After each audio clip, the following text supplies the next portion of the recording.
د دریو خبرو جواب براکای الا بدرت پیغمبر وی نبی کریم صلی الله علیه وسلم راته چې وایا ما ورته وی چې ما اول اشراط الساعه اولنی نخ د قیامت سره دارته بیان اول نخ د قیامت سره یو دا وی نبی علیہ السلام وی چې دویم وایا ما ورته وی چې د جنتیانو اولنی خوراک بسې وی چې دریم وایا ما ورته وی چې دا وړوکی چې دی ولې بعضې وړوکی د پلار په شانتي او بعضې د مور په شان دا ولې چې درې خبرې مې وکړلې وی نبی کریم صلی الله علیه وسلم ما ته وایي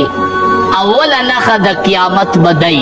چې یو اور به راوچت شي د مشرق نه او دا خلق به شړي مغرب طرف اور به را رواني د مشرق د طرف نه دا خلق به یې داسې را روان کړی مغرب طرف ته به یې راولي را جمع کوي دا اوله نښه د قیامت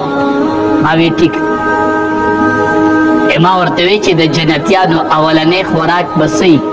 وي د دواړو جهادو سردار راته وفرمایل چې د جنتیانو اولنی خوراک چې دی هغه به د مئی اینه د مئی اینه به خوري د مئی کلیجي چې ده دا به د جنتیانو خوراک انشاءالله الله دې مونږ ټول بوزي د مئی د اینې کباب په جنتیان خوري انشاءالله الله دې زمونږ د ټولو نصیب کړي د جنت د خواهشاتو پوره کولو ځای دی دنیا نه ده هلته به انشاءالله خپل خواهشات پوره کوو انشاءالله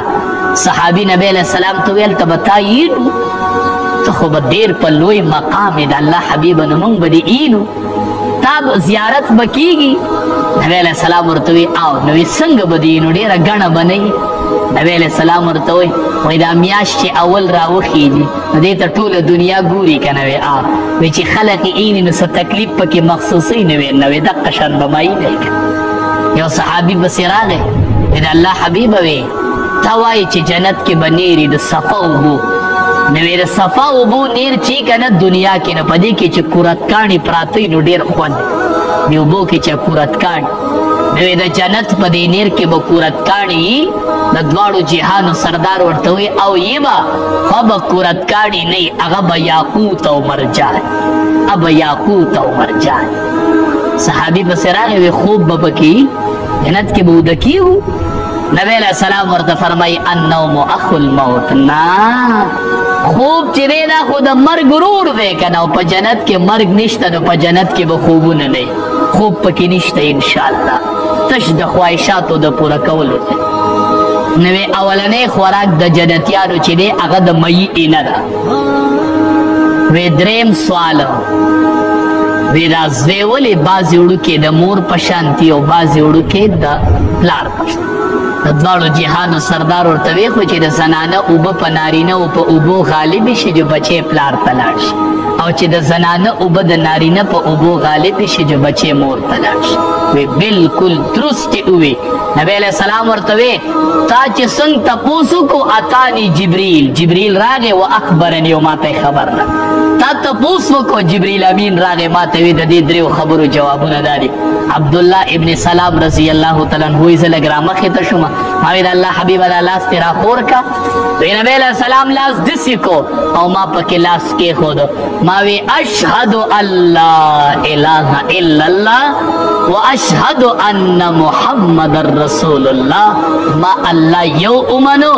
او تمه د الله پیغمبر امنلې تمه نبی اخر الزمان امنلې تاکي د نبوت نخې پرتی دي تاکي د نبوت نخې پرتی آدم علیہ السلام حدیث مبارک کے راضی چې آدم علیہ السلام پیدا شو بین کتفی آدم مکتوب محمد رسول الله و خاتم النبیین چې آدم علیہ السلام پیدا شو نو د دوه ولو په منځ کې لیکل شوی چې محمد رسول الله و خاتم النبیین محمد بد الله رسول او اخیری پیغمبر دا د آدم علیہ السلام د پیدایش سره د هغه د دوه اوبو منځ کې لیکل شوی نو عبدالله ابن سلام رضی الله تعالی عنہ د یهود لوی عالم د تورات په امام الانبیاء په لاسې اسلام راوړو او اسلام قبول کو دین اسلام ته را داخل شو ولې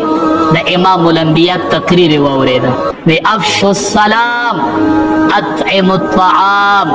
وصلوا الارحام نو خلق به زمونږ وینا ته ګوري، زمونږ تقریر ته به ګوري. کوشش کوو تقریر په دې نیت کوو چې د خلقو اصلاح وشي، خلق ته څه فایده والي.